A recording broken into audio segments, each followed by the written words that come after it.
Spoštovani gostje, dragi prijatelji, dear guests, dear friends, after Venice, Los Angeles and Amsterdam, Slavoj Žižek arrives at the borderline. Slavoj is a man who never breaks his promise, because he rarely ever promises anything. But he promised to come to our border, and he kept his promise. I thank him from the bottom of my heart for this. He's coming to EPIC. EPIC is European platform for interpretation of 20th century. And he's coming with brand new book, Quantum History. When I was translated one chapter from his book, I came across the following sentence. We don't change the past facts, we just locate them into a different symbolic context, we change their meaning. I dare to say that this is the hardcore of Slavoj's method. Whether he calls it parallax view or, as tonight, the superpositions, we always see the world, films, actors of history differently after his interventions.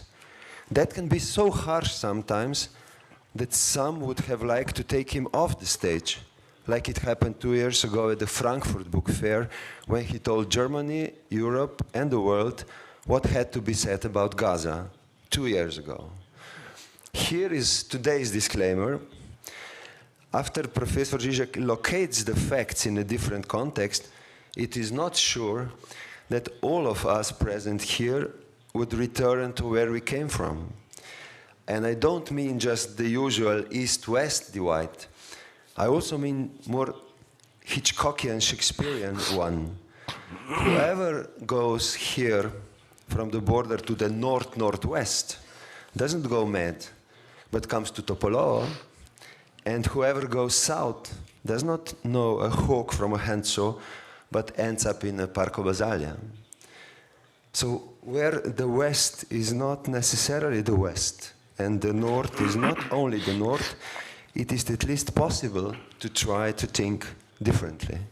And it is easier to navigate between the much-needed sharpness of mind and everyday madness if you have such companions and contemporaries as Dr. Slavoj Žižek is. So Slavoj, the word is yours. Thank you. Thank you very much.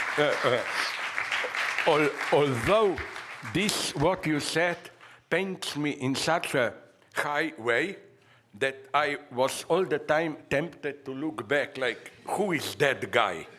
And this brings us immediately into the very center of psychoanalytic theory, because when somebody addresses me like you did, important thinker, blah, blah, I feel immediately this gap. Me, miserable piece of shit, sorry. And that image, this is what Lacan calls symbolic castration. And the whole Lacanian theory, very anti-patriarchal, is that this gap defines the function of the father. Father is never up at the level of being a true father. Now, if you think you are such a father, you're psychotic, but that's another story. So let me begin. Prvič, pozdrav vsem, ki ste tukaj, res hvala za vaše gostoljubje. Grazie anche ai miei amici italiani. Io collaboro tutto il tempo con due teorici italiani della fisica quantica, Carlo Rovelli e Francesca Vidotto. These two persons are, for me, one of the greatest faces of Italy today. You know why? Because they are cosmopolitan, but in the way they are cosmopolitan, you feel their Italian identity. Cosmopolitanism is not, oh, you are somewhere up about there. So if we are at this level, let me begin with quantum history. What do I mean by this? I simply mean that some basic insights of quantum mechanics, superposition in quantum waves of different versions of reality, and then the collapse of these superpositions into a single reality or retroactive, so-called retroactive causality, and so on, should be used to analyze human history. Since Stoyan Pelko, my friend, told me that it's a bad joke, I am allowed to speak a little bit longer, and I justify this like this. You know that one of the great achievements of already Einstein, but then elaborated further in quantum physics, is this, in a very precise sense, relativity of time. Time is not absolute. Time is how an object relates to its surrounding, different velocities of movement, and so on, so that time does not run at the same speed. So I will practice this here. For you, for me, it will be 10 minutes. For you, it may be 1 hour and a half. That's your problem. So let me go on and bring you an example. I'm so sad to imply the madness of our world and how this vaguely metaphor relates to quantum physics. Recently, because I think, now I'm unfortunately very serious, I think that fascism is relatively to understand. I will not go into it now. But Stalinism, the horror of Stalinism is something more enigmatic. We don't yet have a proper theory of it. Look, the best known leftist theory, maybe, at least in Europe, of the 20th century, Frankfurt School, from first generation, Adorno, Horkheimer, up to Habermas, today still alive, and his followers, they practically didn't write about Stalinism. There is one short book by Herbert Marcuse, but it's not really a general theory, just some remarks on the 20th Khrushchev speech at the 20th Congress of the Communist Party. But there is one detail that fascinated me. In 1936, the year, they decided to build in Moscow a big new hotel, a rich hotel for important guests and so on. So, of course, since it was a big event or project, Stalin had to approve it. So they presented a plan to Stalin. But Stalin just quickly looked at it and didn't notice that there are two versions. One with a certain type of windows on one side of the building, on the sides of the building where there were two small towers, the other with different type of windows, and so on. So Stalin just quickly signed, I approve it. But this was Stalinism, no? So nobody dared to ask Stalin, listen, but okay, you approve what? Which version? There was a question. So check it up. Just go to Google and check it up, Hotel Moscow or what, no? What happened then is that to play it safe, they built the two sides of the building in two totally different ways. One with these narrow windows, a little bit like a prison, the other one with white windows full of, all the height of a floor, glass and so on. And again, it worked. This is, I think, similar in our daily life to what quantum superpositions mean, not quite. It's much more paradoxical.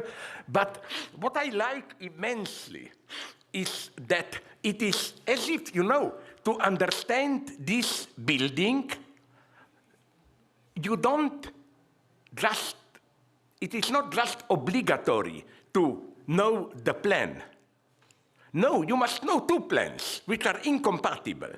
So you have a reality, but it's a reality which materializes an incomplete, inconsistent plan.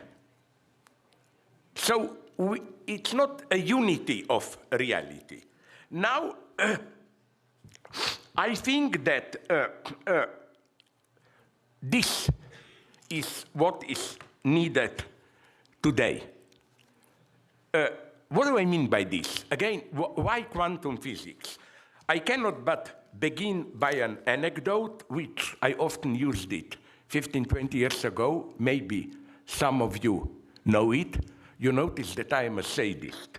I speak quickly to embarrass the translators, to whom I apologize already now, because I know this hypocritical game that at the end, then I will approach them and tell them, thank you, I hope it wasn't too difficult for you, and they will have to say, oh no, it wasn't a problem, while on the way out of here, they will go to a store, buy a voodoo doll of me and put needles into it all the time. But let me go on. This well-known story, I love it. The idea is this one. You know, when you play a video game, how do you do it? When you are immersed into the digital reality. We all know that the game is not programmed to the end, all the details. For example, you play a war game, you are fighting in a street of a city. Nearby, there is a mountain with trees. But since it's not part of the game that you can go up close to those trees, individual trees are not programmed in detail. It's simply, or the same when you shoot at others. If you approach a guy and cut him with a knife, at least in the games that I know, if you open his body, you will not see the inner organs fall out. It's not programmed to the end. And as I read in some popular introduction to quantum mechanics, this is the quantum mechanics view of our reality itself. That if you analyze reality in its extreme tiny details, you find the same non-determination, as it were.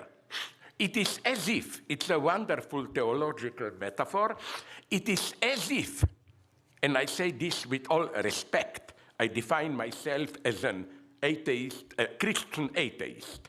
It is as if the God thought, and many quantum physicists laughed and agreed here with me, that the ontological premise of quantum physics is not that reality is out there, so complex, we cannot ever understand it.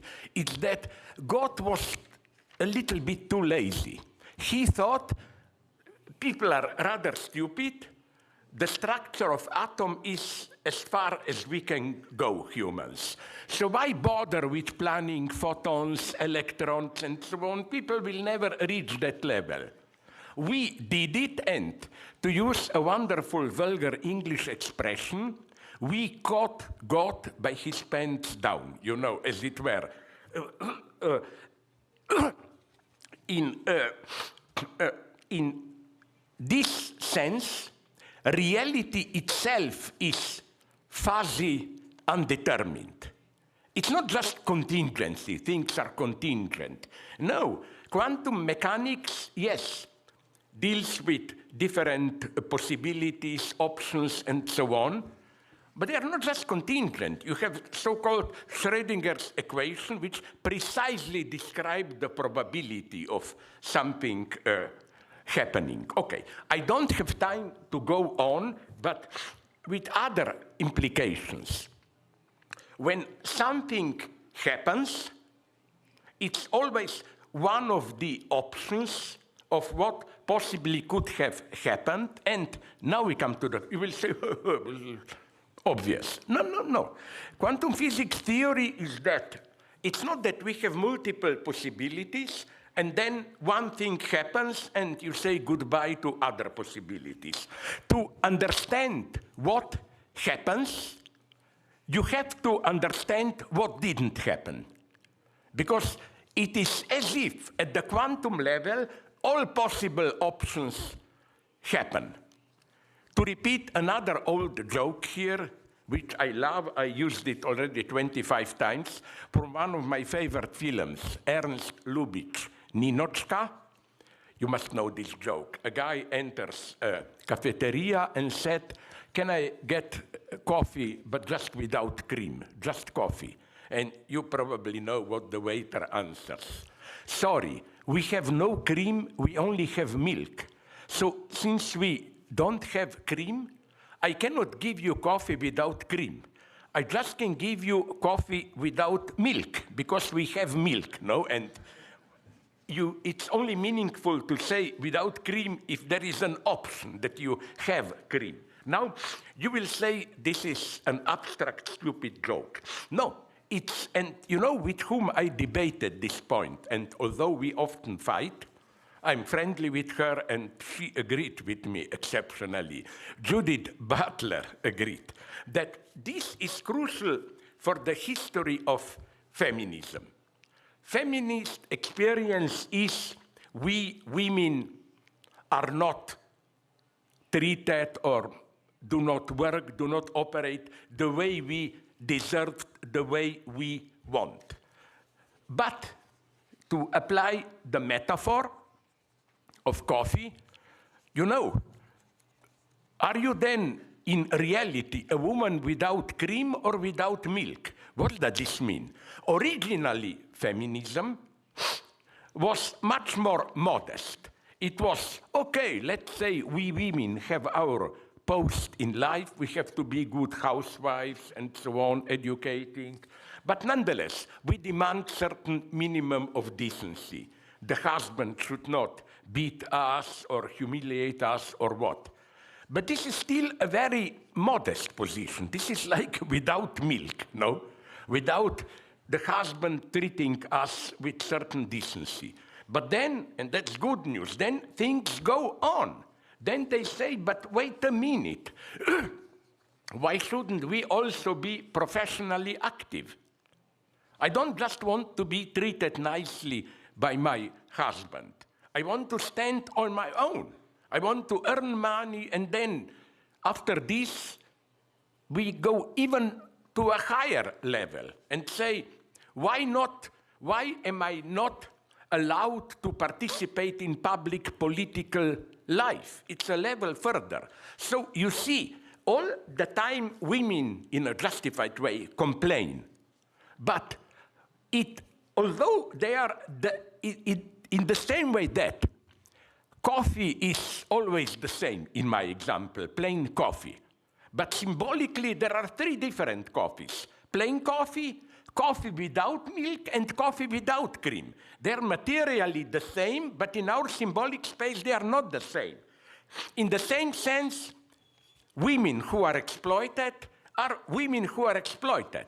But it's a great progress if they don't just complain about how the husband is not treating them nicely, but why don't we access to jobs?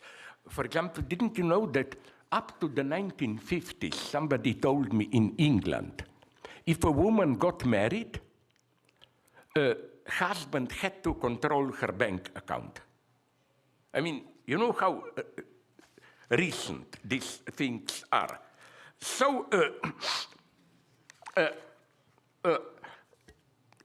here, I think that this approach where negativity counts can be applied also, or this actuality of possibilities, like to understand why, how something happened, implies also understanding what didn't happen but could have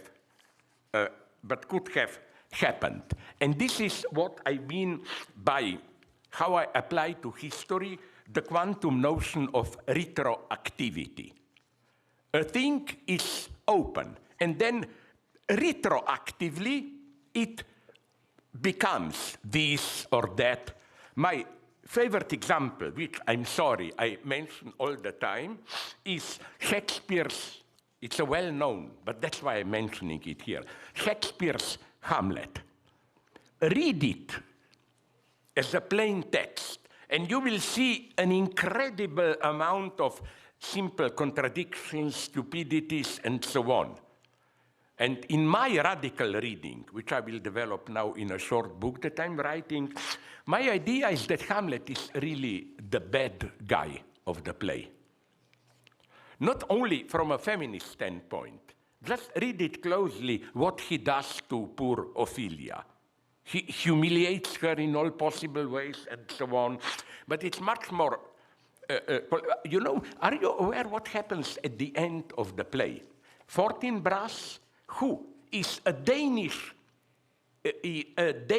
invader, occupies Denmark. No, who is, Norwegian prince invader, occupies Denmark. So, what Hamlet does is to restore the colonial state of his country. But what I want to say is that it is wrong to ask, but what did Shakespeare really mean? The point is not this usual psychological one who knows we cannot penetrate his mind. No, probably he himself didn't know what he really meant. He just wrote this and that and so on, and we can reach much further today, and it's not just here I would slightly friendly disagree with that sentence of myself that you quoted. It's not just different interpretation, so that we can say Hamlet is there. No, Hamlet is not there. What we have there is a patched up, incomplete play. And we can fill it in with new versions. That's why Hamlet is such a great play, because every epoch has its own Hamlet. Do you know that after Shakespeare's death, with French Baroque, Racine, Corneille, and so on, Shakespeare was half forgotten. He was considered a cheap to popular British comedian. Then only with Romanticism, Hamlet returns. And we have for every epoch we have modernist Hamlet, we have already postmodernist Hamlet, we have excellent cinematic Hamlets, like the best for me, Kurosawa, with a wonderful title, his movie from 1962, Only Bad Men Sleep Well. Totally correct title. Because let's say, Stoyan, to annoy you, it may be necessary, I will kill you, no? Nicely, what? With a knife, no? But since I'm not, I hope, a totally bad man, it will give me, at least for a couple of nights, some problems, no?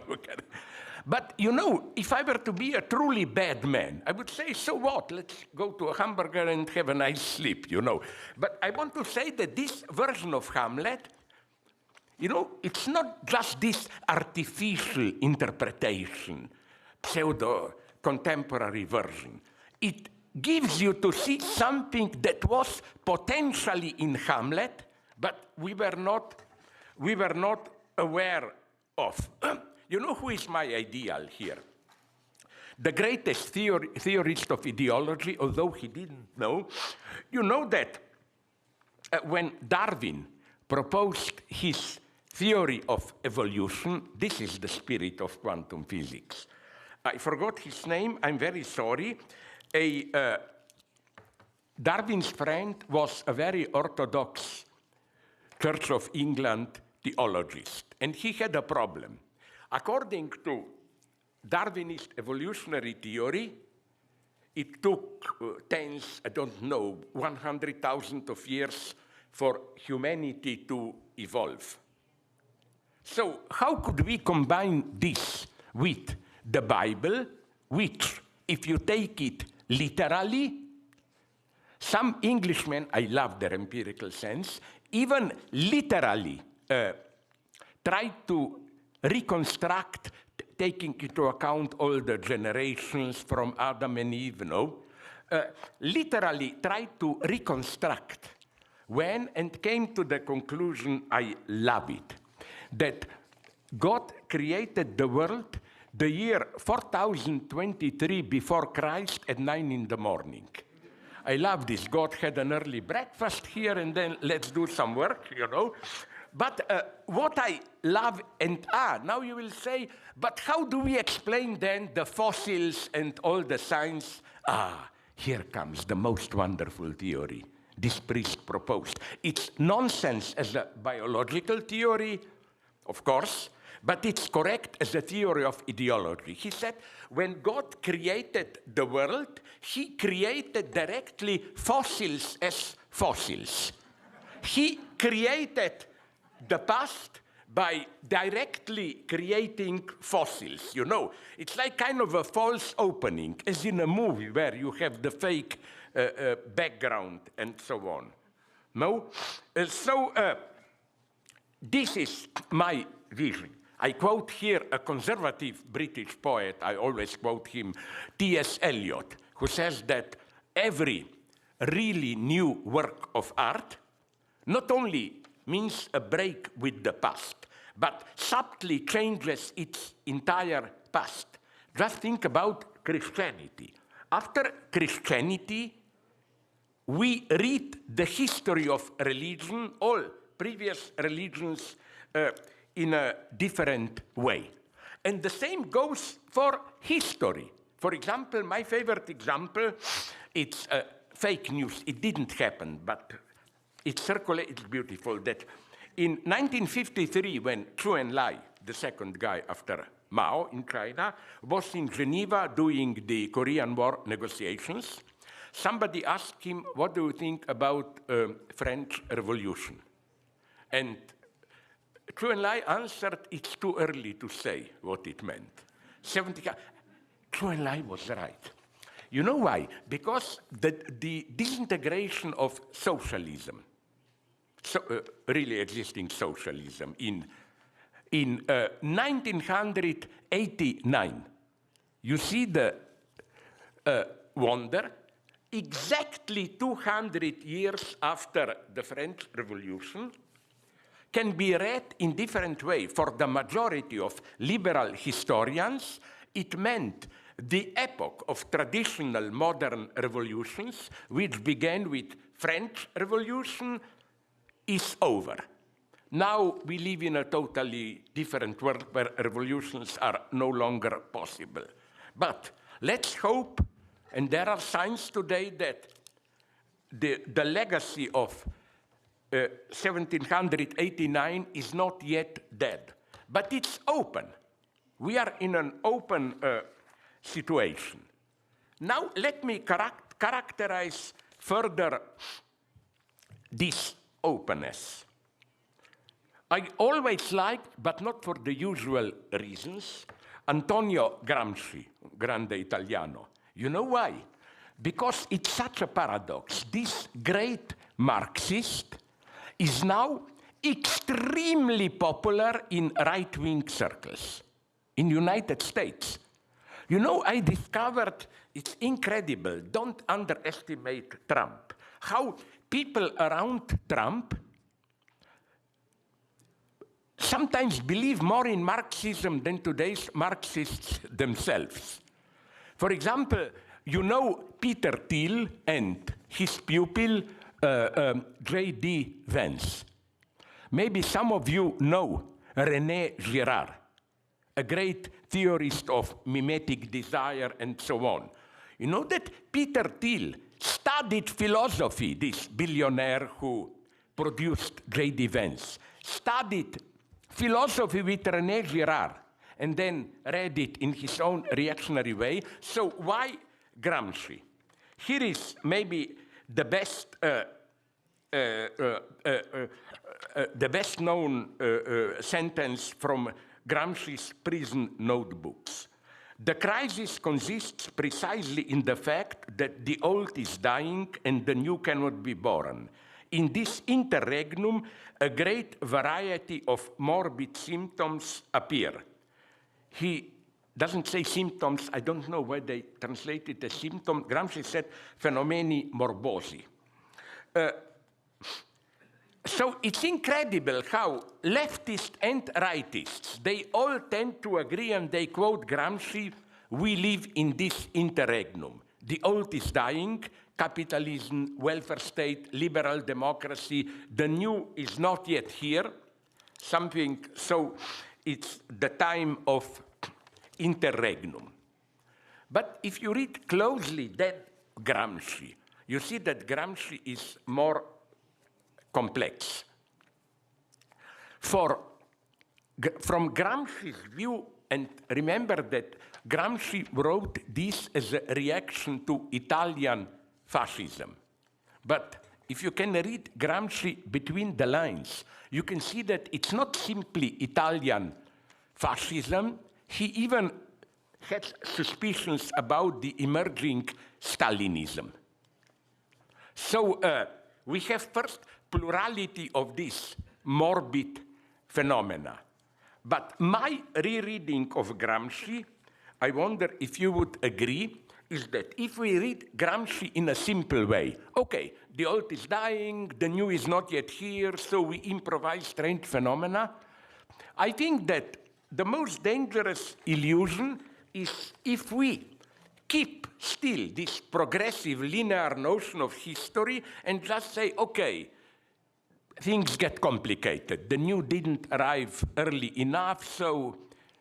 But I think the greatest morbidity is the very first notion of the new, which is a catastrophe. For example, a totally wrong Marxist theory, not by Marx, of course, but 20th century, is that they explain Stalinism by saying, yeah, it was a historical mistake. Marx and Engels thought that communist revolution will happen in developed West. It happened at the wrong place, in backwards Russia, so because of despotic Oriental tradition there, we got Stalinism. No, I'm totally opposed to this. I think that this allows you to maintain the illusion that there is a normal logic. It just got a little bit complicated. But these complications, I claim, are always necessary. For example, the great Rosa Luxemburg, you know her famous statement, among others, the future will be communist or it will be a new barbarism. Well, you know what she didn't miss? It can also be, as it was in Stalinism, both at the same time, communist and barbarism, no? So, what do I mean by this notion of morbid phenomena? I think we should complicate Gramsci, that the true morbidity is that when the old is dying, you think that you already have the model of the future. But in a true revolutionary process, you always have to take into account that the first attempt to build the new will be a catastrophe. And it's only in a second time, as a reaction to the catastrophe, that maybe something new will emerge. So how does the new populist Trumpian right use Gramsci? I'm totally anti-Trump. I've written enough about it. I will not now talk. But I would say that in a way they used perfectly another old great Gramsci's idea, the notion of struggle for ideological hegemony. Why? The notion of hegemony in Gramsci has a very deep implication. Okay, you have different social groups, workers, bourgeoisie, this, that. For Gramsci, ideological struggle is not simply a struggle between workers' ideology, bourgeois ideology, whoever. No, it's something much more complex.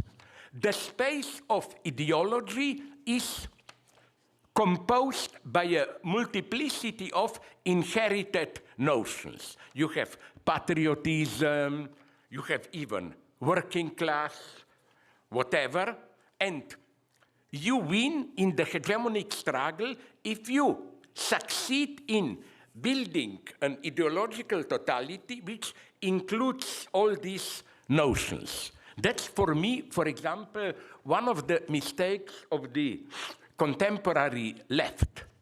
I'm far from stupid patriotism. But I think, why should we abandon the notion of patriotism to the right, simply? This was the triumph of Trump. You know what he succeeded? Proposing, he noticed that the politically correct left, after '68, focused on cultural phenomena, no? For example, to be evil. Now it's getting better, but 15, 20 years ago, if you mentioned feminist struggle, nobody really cared about women's daily exploitation and so on. Should they be called he, she, all these upper middle class, strictly problems. Trump detected something crucial. Trump detected that this new cultural left totally neglected workers' exploitation and class struggle, and his big act was to emphasize that he is speaking for the white exploited working class in America.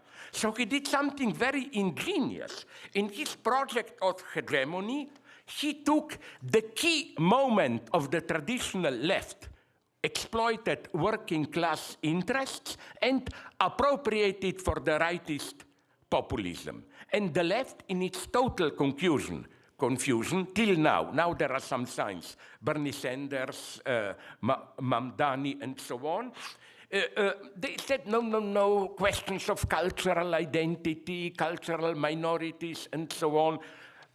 Trump, one has to admit this to Trump. For me, Trump is a historical event because an epoch, the epoch of this traditional cultural left, where you worry about identity politics, cultural autonomy, and so on. This is over with Trump. So what I'm saying is that the left should learn to do the Trumpian job better than Trump. Not only should we say, sorry, you are mystifying the white working class. In reality, your politics means even lower standard, more exploitation of the working class.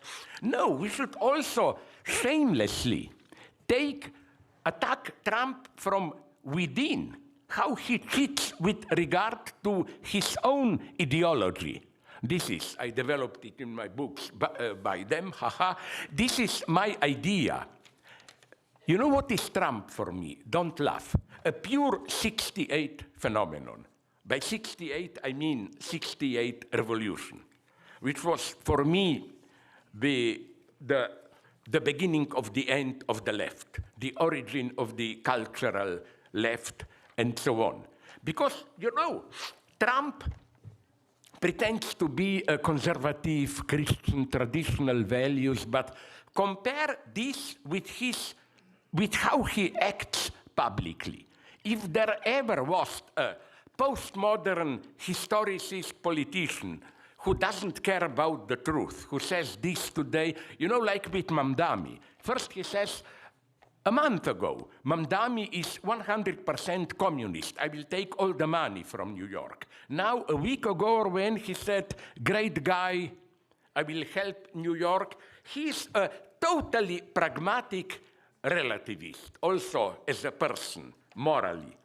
While my hero of the old guys is Bernie Sanders. First, he perfectly got the key point of Trump, where he said Democrats should stop worrying, you know, Democrats, American, were obsessed by this idea, we shouldn't move too much to the left because then we will lose the center. They should have learned from Trump. Did you notice what Trump did? Trump did the exact opposite. He said, screw the center. Let's put our radical right agenda openly. And he won. And Mamdani learned this, did the same.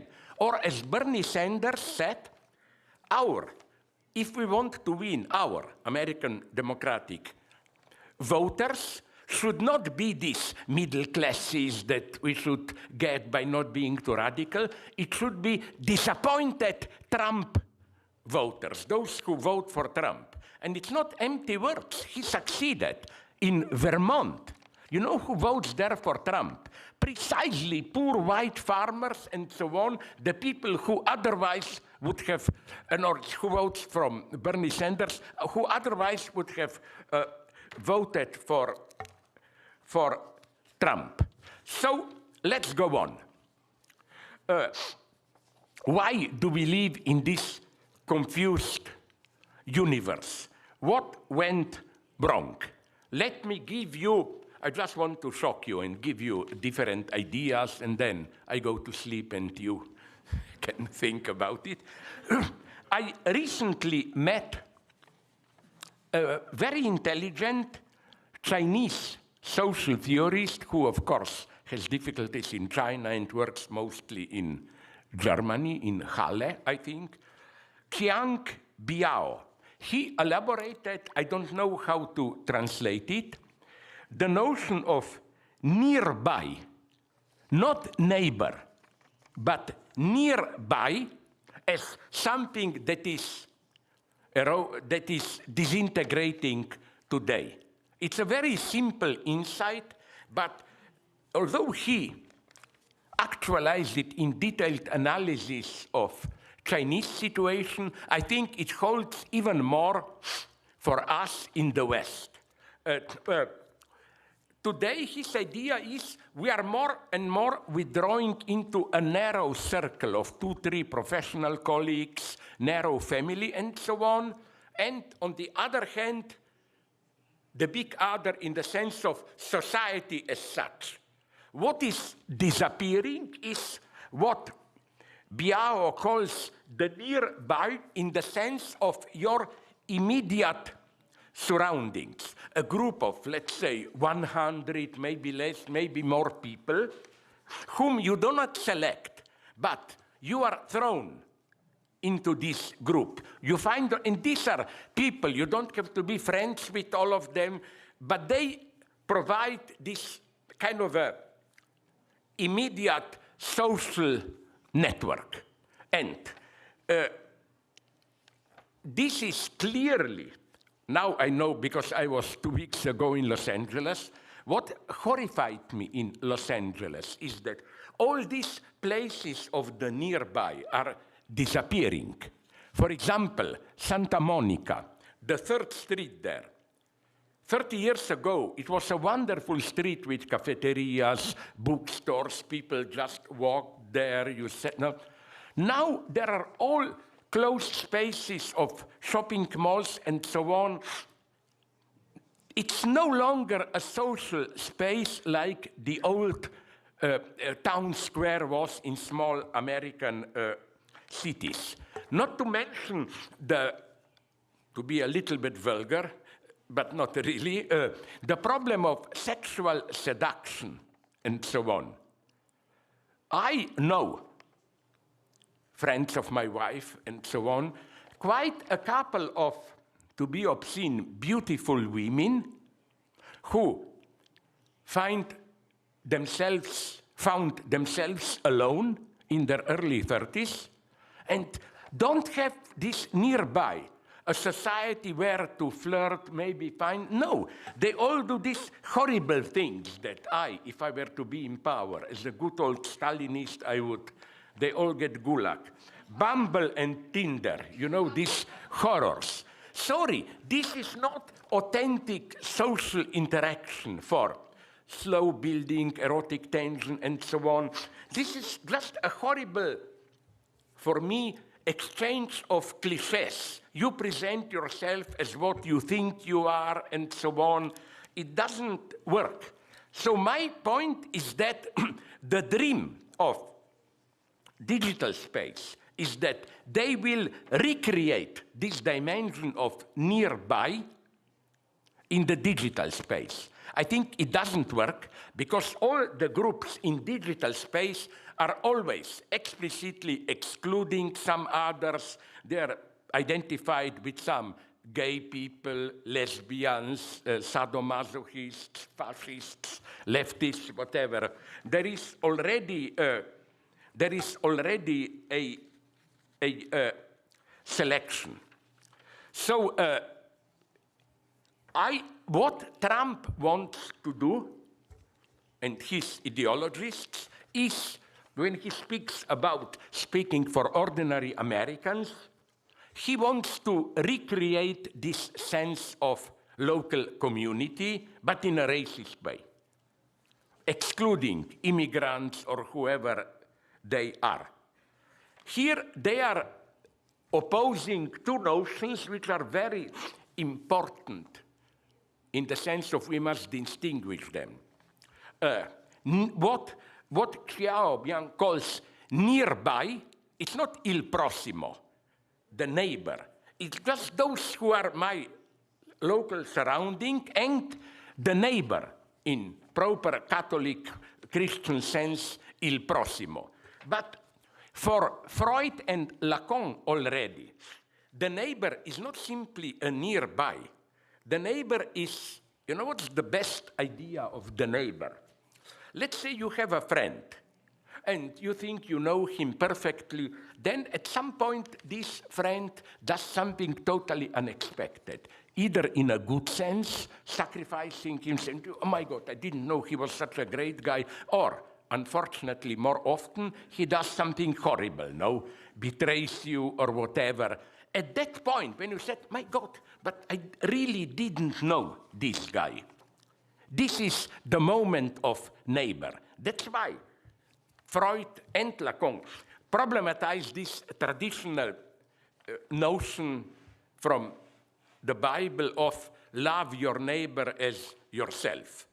The only way, I think, to make sense of this is to say, yes, I can do this because I hate myself, you know, and you project what you hate in yourself onto the neighbor. So where did this disappearance of the nearby, of authentic local community lead us? To be a little bit pathetic, and then we'll go, don't be afraid, back to serious theory. I tried to ask myself a simple question. What is the most horrible place today in the world? First, I began, of course, with the usual candidates.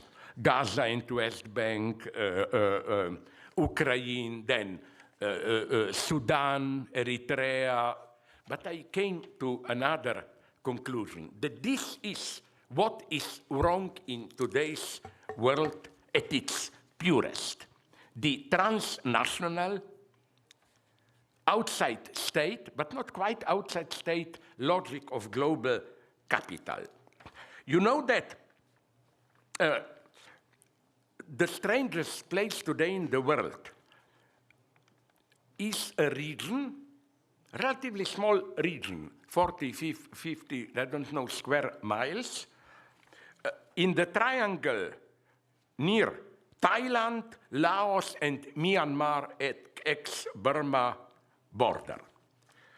What they have there is something terrifying.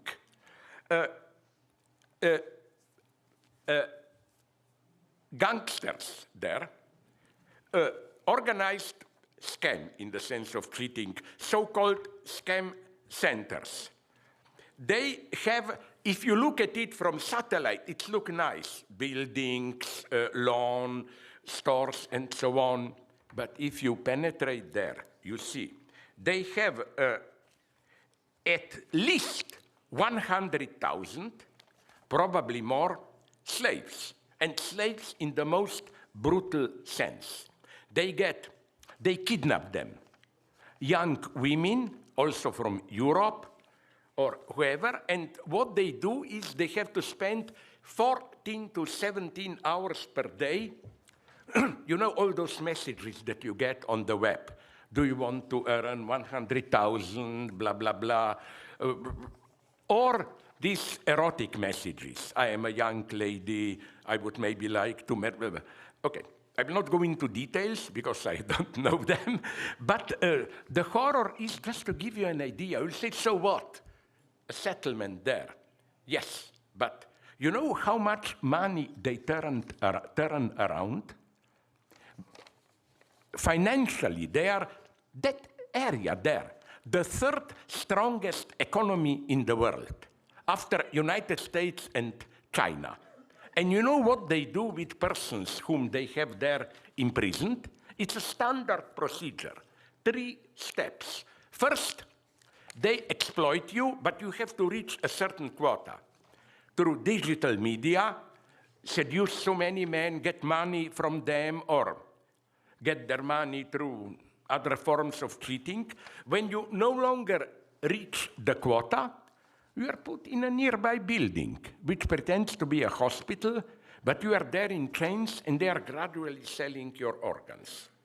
When they sell all possible organs, they kill you, and since they know, they torture, they learn who is your family, and this is for me really nightmarish, to add insult to injury. Your family gets a message. Unfortunately, your son, daughter had an accident. You can get their body for the usual price is between $100,000 and $300,000. So they sell even that.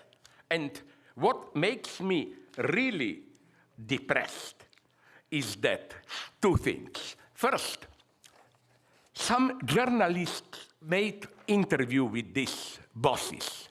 You know how they present this? They said, well, the colonial West was stealing from us. We are anti-colonial fighters. We just get some of this back. And so it's as simple as that. They conceive that. And second thing is that it's all satellite controlled. It's an enigma for me. If these countries wanted to destroy this, it would have been very simple. It's a small domain. Why don't they, and maybe with the help of China, simply with, I don't know, 2,000 to 3,000 soldiers, occupy this territory, destroy it? No, because there are secret links with Chinese gangs, Myanmar, ex-Burma, junta earns money from them, and so on. But the thing that something like this can be happening today, it's for me very sad. The second sad thing, and I will say something politically correct, the second sad thing is for me decolonization. I'm more and more opposed to this notion. You know what made me suspicious? Decolonization sounds progressive. Yes, we Europeans exploited third world countries, we should feel guilty and so on. But wait a minute, how come then that the post-colonial, decolonial theory was still now absolutely the most popular theory in at least Western European and American academia? I think I am opposed to this approach because, again, by focusing on decolonization, they, as a rule, portray third world countries as united people. They almost wanted to make of third world countries ideal fascists, people who are united against the Western colonizers. And they behave like that quite often. For example, I had a debate with 2 South African ladies. One, for me, ethically problematic, the other, very good. High figures in ANC, African National Congress in South Africa. And not me, but a friend of mine, Jacqueline Rose, at Birkbeck Institute, asked them, what about the extraordinary amount of rapes in South Africa? Because it's breathtaking. Just to give you an idea, their specialty is now, in the last years, a rape where the man, while raping a woman, is killing her, cutting with a knife or suffocating her. And it's so frequent, it happens 2-3 times per day in all of South Africa. I forgot it, they have a new term for it. And you know what this lady asked me, answered me, this is political correctness at its worst. She said, what right do you have to talk about rape in my country when you colonized it, raped the entire South Africa? Okay, you know, it sounds convincing, but it basically means don't talk about feminism, about homosexuality. These are your Western notions. No wonder there many, for example, some leftist idiots now like, how is he called, Traore or what, the boss of Burkina Faso. Yeah, but you know that a month ago in Burkina Faso, the parliament unanimously prohibited homosexuality, punishing it as 3-4 years of punishment. And when you criticize it, they clearly say, no, this is a Western import, an imperialist tool to, and so on, and so on. So then the other lady almost made me cry. And I am a big, fat boy. I don't cry. I don't like it. I asked her, what is the ideological situation now with economic crisis in South Africa? You know what she told me? That among the poor black people, the predominant atmosphere, not so much, is nostalgia for the apartheid. Because she said, you know, under apartheid, the standard of living of the poor black was more or less the same as now, maybe even a little bit higher. But there was, because it was a police state, at least elementary safety and order. Now it's unsafety, disorder, and so on. So, you know, the usual decolonizing idea is, yeah, because the whites still control everything. No, I think it's much more complex. We should also, it's too arrogant to take the blame just on ourselves, as if Africans are passive blacks, passive idiots, and just we, the white, behind everything that happens, we must be behind. No, in large majority of cases, decolonization didn't work, and you should critically approach this. What about Israel? There also we have a problem, but a problem which could be put nicely in psychoanalytic terms. What is happening now in Israel is, I think, a big, in psychoanalytic terms, it can be put ideally. The disintegration of, let's say, public law, rules of decency, and so on, and a regression to what Freudians call superego, Überich. But be careful. For us Freudians, superego is not an ethical agency. As Lacan says, the command of superego is enjoy. Mask it as ethical act, but enjoy. What is, for me, superego at its purest? Did you see those shots that some extremely courageous and honest Jews smuggled out of that prison south of Jerusalem, where you see white prison guards are raping Palestinian prisoners, and it's clear how they were doing it, sticking up their ass, big metal sticks, and with it they had planted razors and pieces of, it was a nightmare. And then there was a big debate, and the official conclusion was that this prisoners there are terrorists. You can do whatever you want with them, no limits. You know, this is superego. You do horrors for dirty enjoyment, and what adds to the horror is that you even justify this as your ethical activity. Happily, we have many honest Jews who call this by their name. Namely, people often ask me, okay, now Israel is in this grip of just destroy Palestinians. What should the Israeli do? A Palestinian friend of mine said something very problematic that I don't agree with. He told me Jews who should commit symbolic suicide, not real. By this he meant they should totally change their identity. No longer this arrogant Zionism, but much more modest identity. We are one among here. I told him I disagree with you because Israel is already doing this. What predominates now in Israel is already a symbolic suicide in the sense that they are renouncing their greatest historical legacy and imitating the worst of European history, the barbarism. The guy whom I'm sure you know, Yuval Noah Harari.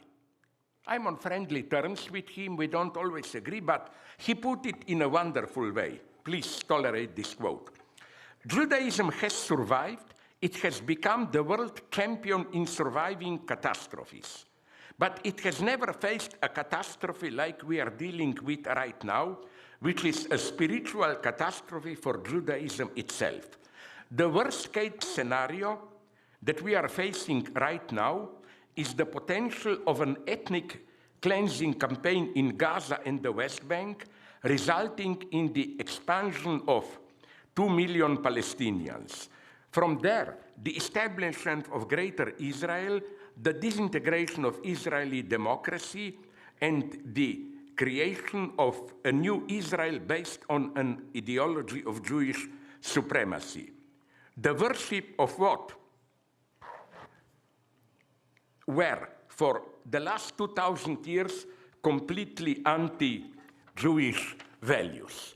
So, you know, this is for me crucial, with all my respect for the Jews, when we criticize what Israel is doing now.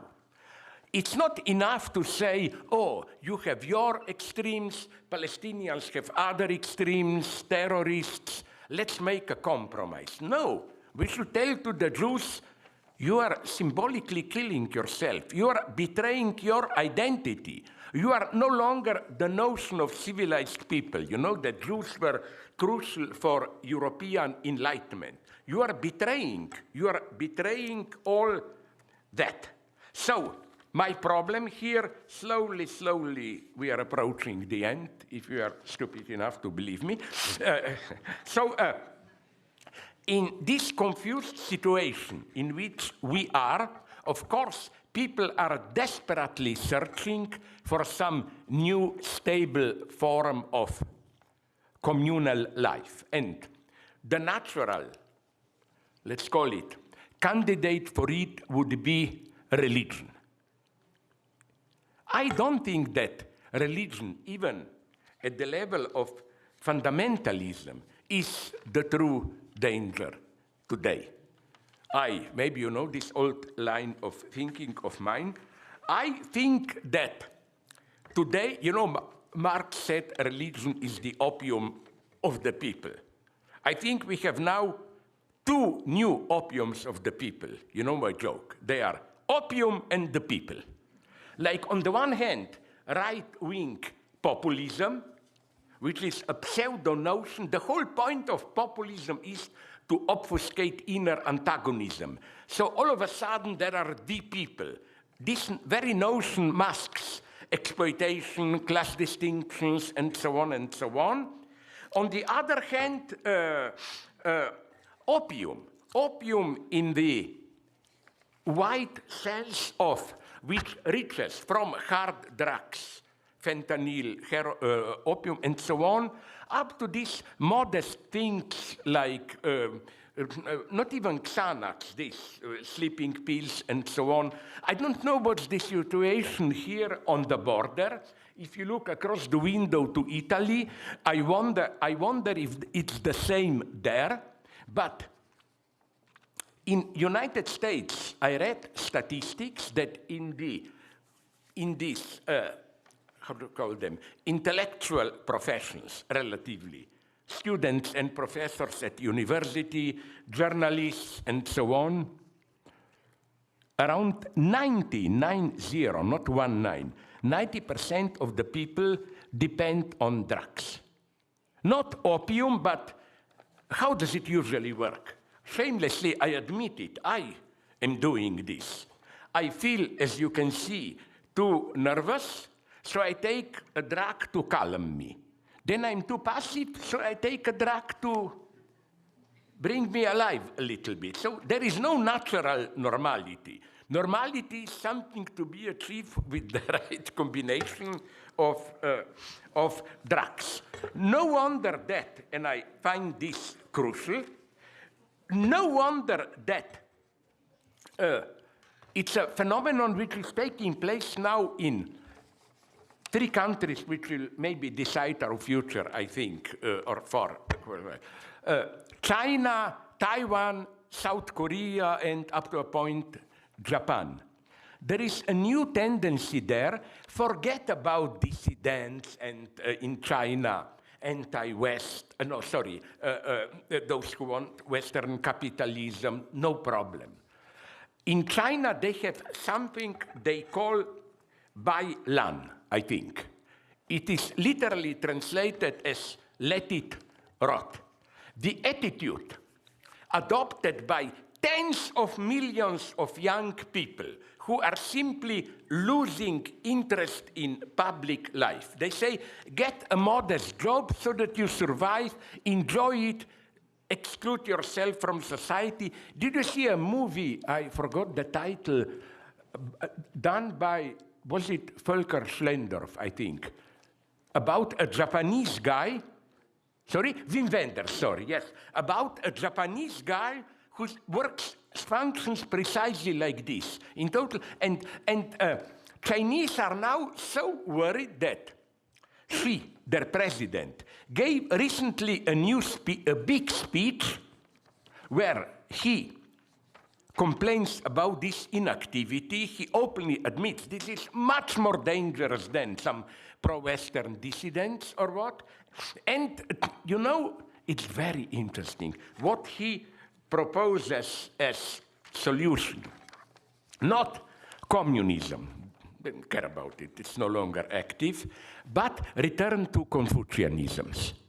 They said, let's return to our big Confucian tradition. I don't think this will work. This is a perfect example of what I call contemporary soft fascism. Not soft in the sense of being good, but at least in the sense that it's not too militarily active, that you have a state which tolerates industrial capitalist modernization, but at the same time worries about social cohesion and mobilizes traditional ideology. This is Turkey, this is India, Modi is doing this in pure form.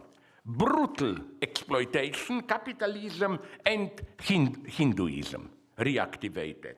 China is doing this, Indonesia is doing this, and so on, and so on. So now, if you allow me just a couple of points. First, how should we, who want to be still faithful to Freudian legacy, react to this? There are 2 confusions in psychoanalysis. One is, let's call it the leftist confusion. We psychoanalysts should be for sexual freedom, and if we have false forms of sexual freedom, it means that we are not yet really sexually free, that we are still under the domination of the old patriarchal ideology. I totally don't buy this. Sorry, but with all my critique of patriarchy, don't we get it? Adorno knew this in 36 or 7, when he drew attention to an obvious fact. Whatever Hitler was, he wasn't a paternal figure. He was rather a figure of an obscene, dirty uncle. It's not a paternal figure. And today, whatever Trump is, he's an obscene, comical figure of a pseudo-master. Trump is not a paternal figure. Okay, then, as I already said, Trump is for me the result of 68. What do I mean by this? You know, in 68, that's why I never liked it, and I was there. The formula was secretly anti-feminist. I know, I was there. The idea was hysteria is bad, hysterical subject just protest, but in an ambiguous way, they really want a new master, while we should be perverts. You know, the big formula in French was jouir sans entrave, to enjoy it fully without obstacles. Lacan wonderfully reacted to this. He said, if you want to jouir sans entrave, yes, you will destroy the master. And Lacan wrote this in 69. He predicted Trump, and he said, yes, you will get a new master, but the master who will be much more obscene than you. You think you are provoking. You will get a master, a new figure like Trump, the leader who will be even more obscene. And Lacan, that's Lacan at his best. He says his message to students was, learn shame. Shame is not an expression of repression, limitation, like, I want to, I don't know, I'm consciously provoking now and then, oh, I want to fuck with 3 boys and 5 girls at the same time, or no. These are cheap fantasies which don't even touch your unconscious. Freud, remember what Freud said. He said, nowhere is the unconscious more out of reach, hidden, than in perversion. Total opposite to the usual idea, in perversion you did all your dirty dreams. No, sorry, that's not the unconscious. Okay, I could go on here, but by my new books, I will just now really conclude with the point of, so how we are in deep shit. I hope we all agree. There are bright points here and there, Mamdani, who knows what here and there, but basically, I don't see any clear way out. How do we react to this crisis? First, the first logic is outward denial. And it's quite popular not only on the right, but also on the left. It's not only Trump who said, you remember, that the idea of global warming is the greatest a cheap trick, false idea in the entire human history or whatever, you know. Even some leftists, for example, I will not name them, some leftist critics of mine have, I think, quite a strange conspiracy theory.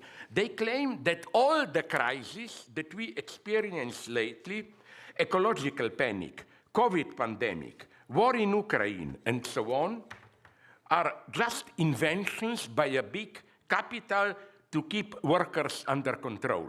You want higher, better salaries, higher quality of money. Sorry, ecological crisis. Sorry, war in Ukraine. You cannot get it. And this friend of mine, I will not name him, is pretty intelligent because he told me recently that he already knows what the next step will be, aliens. That if this will not work, they will try to scare us, but you know, they saw some aliens there, blah, blah, and that's why we cannot have it, and so on. So this is one strategy. You simply deny the big problems. The second strategy, it's not explicit, but it affects most of us, is a fascination with apocalyptic threat and decadence. For example, did you see or read or see some of the movies Margaret Atwood's Handmaid's Tale? I think it's a very ambiguous novel. Because first I thought I'm the pervert. When I was reading the novel, immediately when it appeared, you know what fascinated me?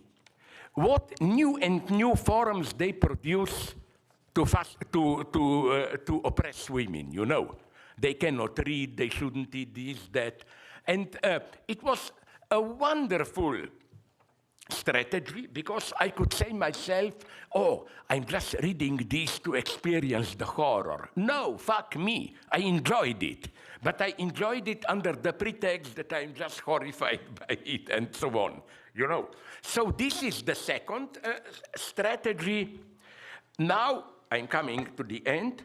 The last, most dangerous and pervasive strategy is the one developed by my good friend Alenka Zupancic under the notion of disavowal. Disavowal in German Verleugnung, it's not the same as negation. Negation is you say no. Disavowal is something much more subtle. Disavowal is, the usual formula is the well-French phrase, maybe you know it, je sais bien, mais quand même. I know very well, but isn't this how we usually relate to ecological threat? Yeah, I know, it's all very serious, but listen, go out, there is sun, enjoy life. It's not, we are not yet there, we still have 40, 50 years, and so on. I will give you, it's time to finish in a more self-critical mood.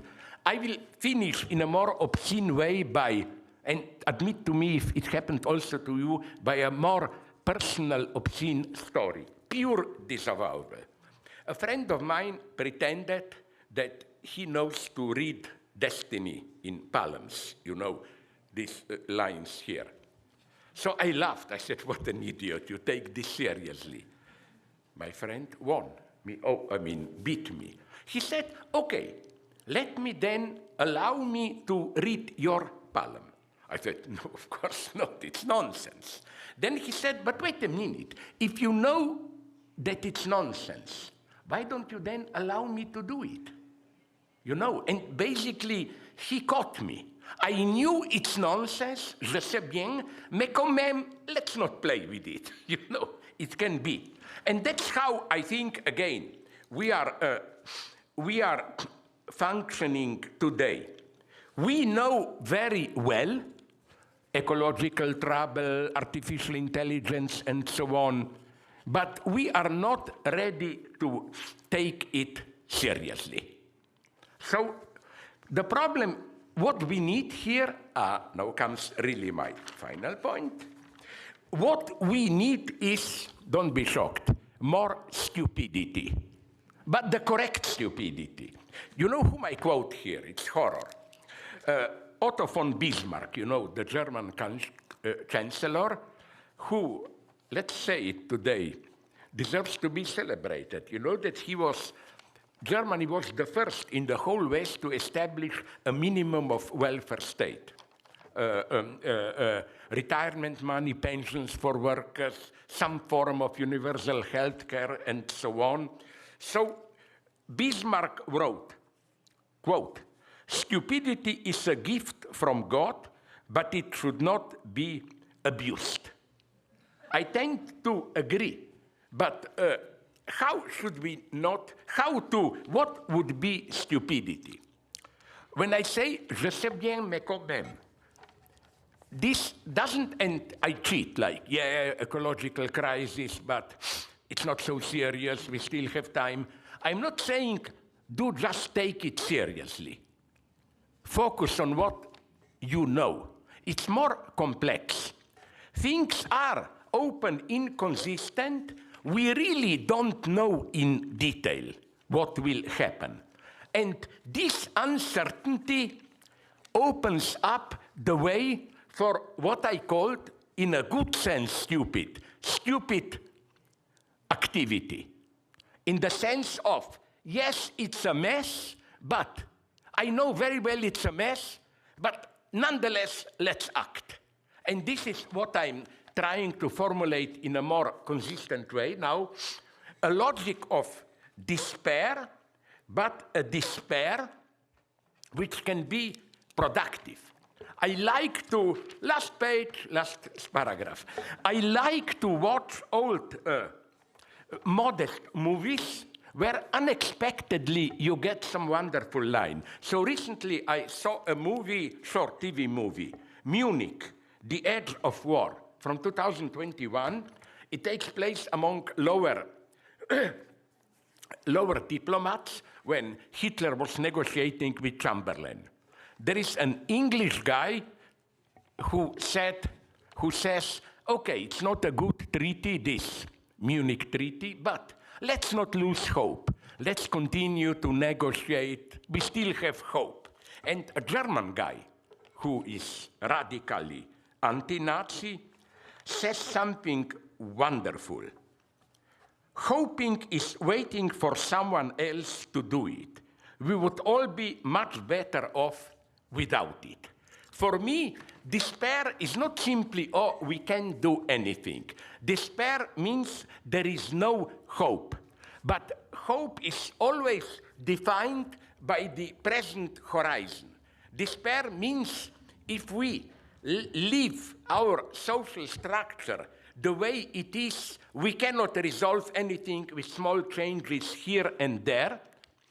And that's why I took the title of one of my book from a text by another Italian good friend, Giorgio Agamben, Courage of Hopelessness. No, hopelessness gives you courage, because you know you are stepping into the unknown. So to conclude with the Italian quote from one of the absolutely greatest ones, Dante, Inferno.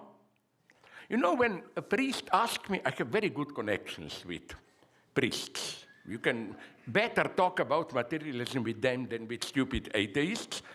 A priest asked me, let's say that Dante's Divina Commedia is true. Where would you like to be? I immediately answer, the first, not lower, the first circle of hell. Because, you know, there only those who were not, couldn't be Christian, but are otherwise good people, you know, with whom you can talk in the first circle of hell, about Dante says. Aristotle, Platon, and so they are all there, you know. And my proposal to this priest, and I almost convinced him to agree, is that what if Christ is really there? That Christ is not the figure of heaven. You know, it's boring in heaven. You know, Christ is down. I still think that hell is a place where things happen. And not your, but French great one, Thomas Aquinas, Summa Theologica, approaches this question, which is a wonderful question. The idea is that in heaven, you will be able to see the entire truth. So, will you be able to see, when you're in heaven, the suffering in hell? You know what is Aquinas' answer? He's obviously cheating. Yes, but then the obvious question arises, but then you will sadistically enjoy, I'm here, they are suffering there. You know how he tries to get out of it? By claiming you will not enjoy suffering, you will just enjoy the greatness of divine justice, you know, how all are punished.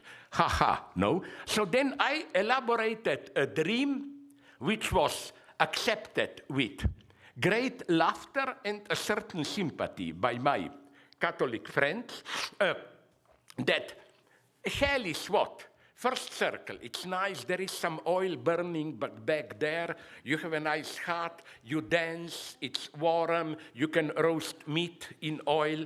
And then the problem they have in heaven is that there is in heaven it's boring, no? So people said, why are we here, blah, blah.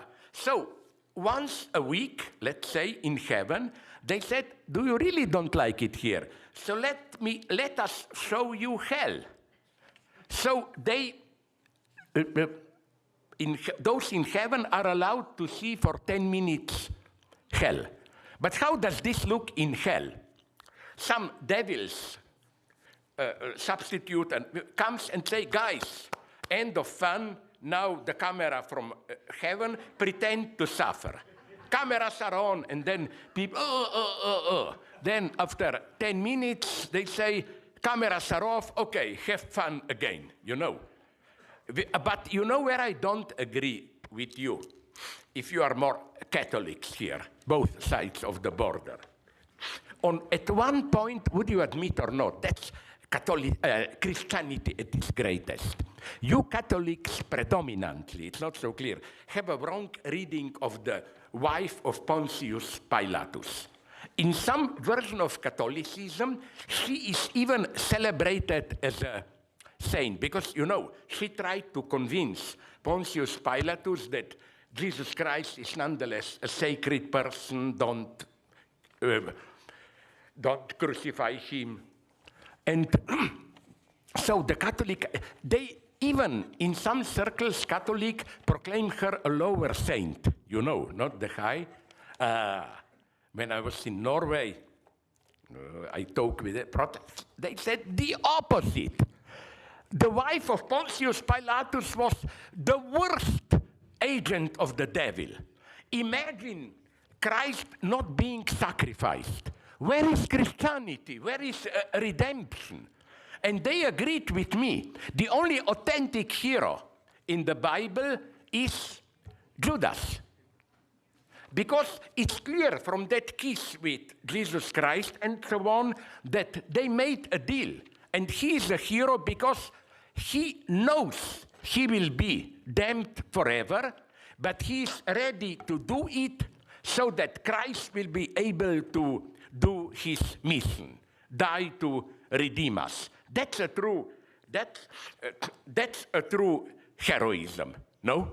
So I think that we need, even in theology, a little bit more of this type of crazy thinking. But now, to really conclude with a quote from Dante, one line, I think that we should apply to radical politics today, you know, that famous inscription at the entrance to Inferno, lasciate ogni speranza voi che entrate. I would just like, voi che entrate la politica rivoluzionaria oggi. That this, it's truly a hell, but hell in the sense that it's not as in old times of Marxism where we clearly knew what to do, you know, line of history, revolution. We are in an open situation. We are Holy Spirit. Why does Holy Spirit mean? Christ, God, is dead. We are given our own freedom. We are responsible only to ourselves. That's the greatest divine gift to us. And we have to accept this. We are in a horrible situation, and there is no clear formula of what to do. To really conclude, not yet. Do you have in Italian? They have it in French, and we have it in Slovene.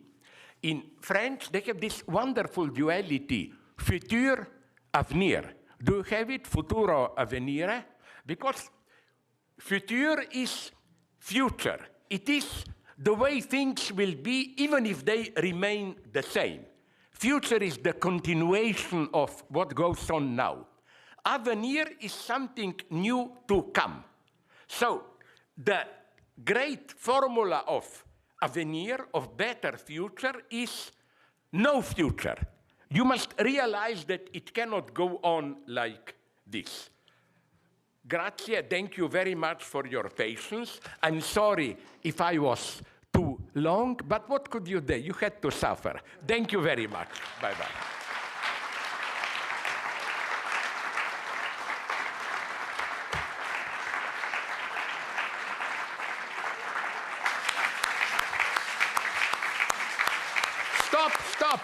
Stop.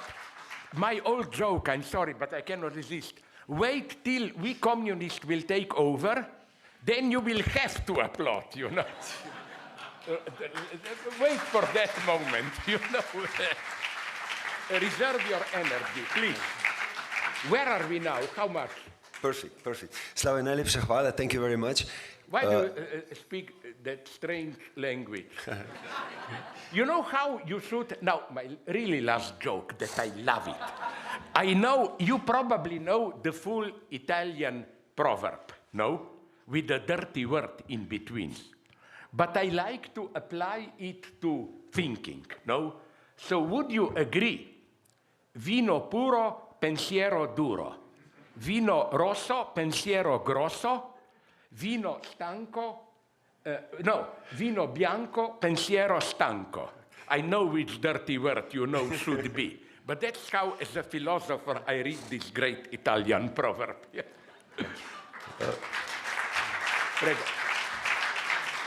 Kar sem hotel povedati, what I wanted to say is that da bo Slavoj ostal za to mizo, so he will stay behind this table and he's there for his signature, je na voljo za podpis v knjigah, ampak te izdam, mi je rekel, ja, lahko se slikate z mano, lahko poveste, komu posvetim knjigo, sam ne mi govoriti, kakšna posvetila hočete. Tako da, you are welcome. No, because I had a horrible experience in the United States. A crazy guy approached me and said, Professor Žižek, I admire your dirty jokes. Please do something, write something that will be absolutely or unimaginably obscene. Politely, I told him, are you aware that you are talking to a madman, psychotic?